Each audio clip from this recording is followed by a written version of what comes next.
And if you think of the wars of religion of the 16th and 17th century, for example, these were terrible conflicts.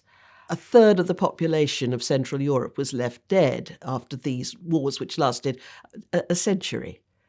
And the horror of this experience was one of the factors that produced what has been called the myth of religious violence that was developed during the Enlightenment.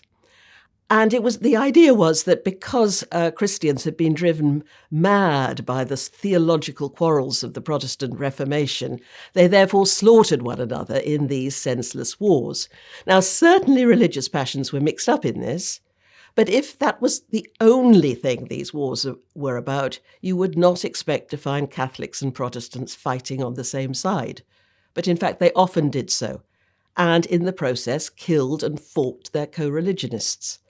And the last part of the terrible 30 Years' War was fought between Catholic France and Catholic Spain.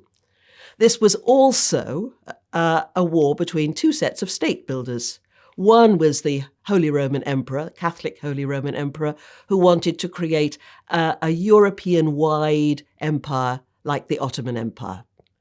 And the others were the princes, who wanted to create independent sovereign states on the model of strong states like France and England.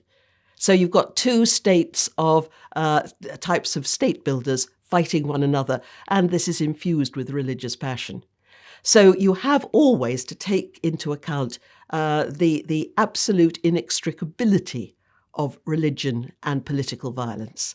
And the same applies very much to what we're seeing in the Muslim world today with such horrors as IS and Al-Qaeda.